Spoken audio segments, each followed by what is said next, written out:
Bonjour à tous, bienvenue sur Amicom TV. Nous allons parler aujourd'hui de la gestion financière de l'entreprise avec vous, François Burnand. Bonjour. Oui. Vous êtes administrateur délégué d'Alternance Direction Financière SA à Aubonne et Neuchâtel. En fait, c'est une société qui permet à des PME qui n'ont pas besoin d'un directeur financier à plein temps d'en offrir un à temps partiel. Alors, en quoi consiste la gestion financière d'un commerce ou d'une entreprise? Il y a trois choses importantes à surveiller. Assurer une trésorerie saine, comprendre ce qui fait gagner de l'argent à l'entreprise, et en troisième lieu, rendre ces deux éléments compréhensibles pour tout le monde. Alors pouvez-vous préciser justement un petit peu ces trois points, la trésorerie tout d'abord? Alors en matière de trésorerie et de liquidité, le secret, c'est précisément de savoir rester liquide. Disposer de liquidité suffisante, cela permet de traverser les crises sans dommage, de supporter des fluctuations conjoncturelles ou saisonnières. A contrario, il y a des commerces qui meurent par crise de liquidité. Il faut savoir qu'un fournisseur impayé peut demander la mise en faillite d'une entreprise. Alors comment faire? Il y a tout d'abord des moyens simples, des moyens très simples de surveiller sa trésorerie. La plupart des banques aujourd'hui offrent des services par SMS qui vous envoient tous les jours le solde de votre compte bancaire ainsi que vos mouvements d'entrée et de sortie. De cette manière-là, le dirigeant est rendu extrêmement sensible, jour après jour, simplement au niveau de sa trésorerie. Et je vous garantis que lorsque des niveaux dangereux approchent, le dirigeant est tout à fait sensible à ce qui se passe et ça lui permet de réagir en temps et en heure, d'anticiper et de ne pas se laisser piéger par des difficultés de trésorerie importantes. Cela dit, il y a trois éléments qu'il faut surveiller de près qui, au fond, font la trésorerie. Ce que je vous ai dit, il faut rester liquide. C'est bien gentil de le dire, mais comment faire pour rester liquide? Alors, il y a trois choses à surveiller. Le niveau des stocks, le niveau des débiteurs et le niveau des créanciers. Le niveau des débiteurs, c'est l'argent que vous doivent vos clients. La règle, c'est d'être aussi ferme avec eux et aussi strict avec eux que ne le sont vos propres clients. Pardon, vos propres fournisseurs. Alors, il n'y a rien de pire que de travailler sans être payé, n'est-ce pas?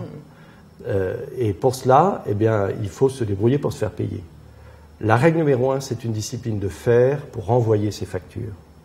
Il y a trop de petites entreprises qui, à la fin d'un mois, oublient de facturer. Attendent, carrément oublient, oui. Exactement. Carrément oublient d'envoyer les factures.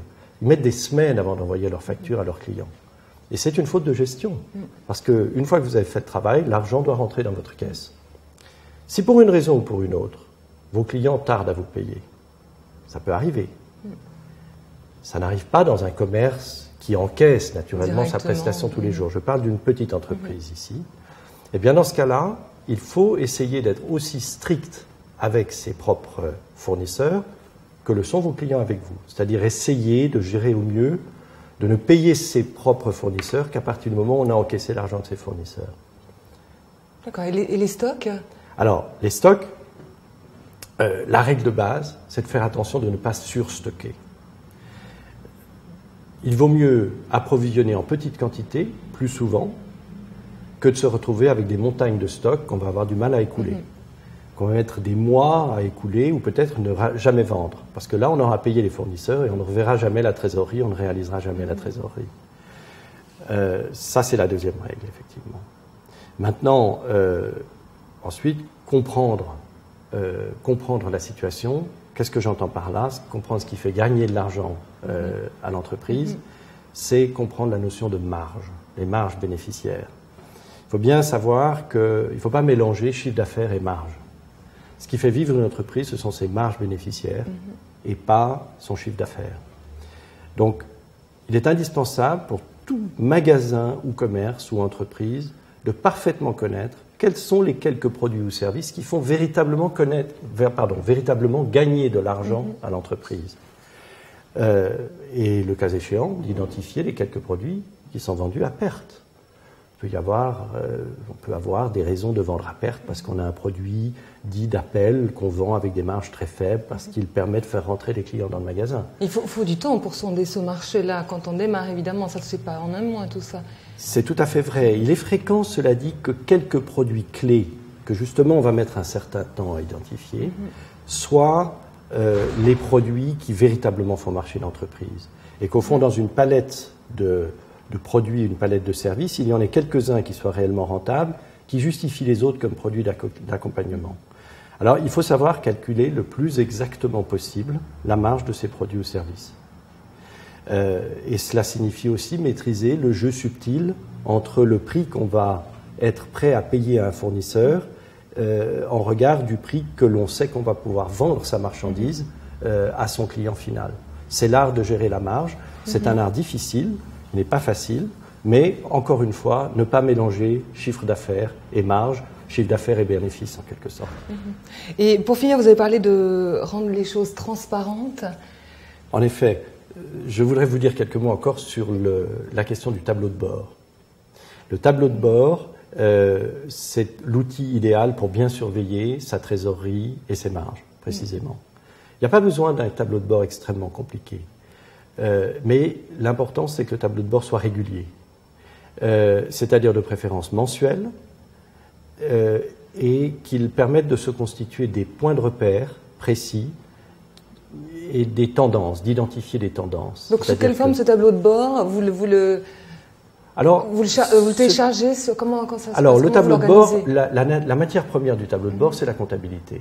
Donc, la première chose, c'est d'avoir un service comptable ou un comptable qui vient un certain nombre de fois par semaine ou une fiduciaire qui doit vous rendre des comptes régulièrement. Il faut éviter ce qu'on appelle le carton à chaussures avec les quittances empilées en vrac et en se disant on fera ça à la fin de l'année pour les impôts. Ça, c'est une très grosse faute de gestion parce que c'est le meilleur moyen de perdre le contrôle de la situation.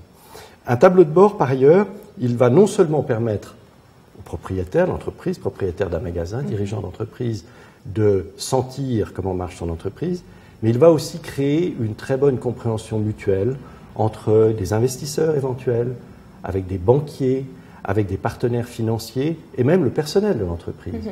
Donner régulièrement à votre personnel une information sur la situation financière de l'entreprise, sur la marche des affaires, c'est un facteur de motivation et tout à fait supplémentaire et d'intérêt pour le travail. Et puis dans le cas où l'actionnaire, l'employé ne sont qu'une seule et même personne, puisque un certain nombre de gens qui nous regardent diront « mais moi je suis tout seul dans mon magasin », bien je peux vous dire que le tableau de bord est aussi un outil utile qui permet aux dirigeants de se réconcilier en quelque sorte avec lui-même et d'être au fond plus serein quant aux priorités qui doivent être les siennes.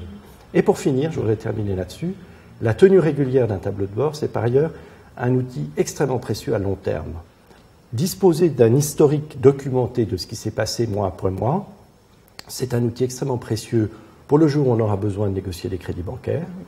C'est un outil qui permet de calculer la rentabilité de ses investissements futurs et, en dernier lieu, ce n'est pas le moins important, d'évaluer la valeur de l'entreprise pour le jour où on voudra s'allier, revendre son entreprise, penser à sa succession.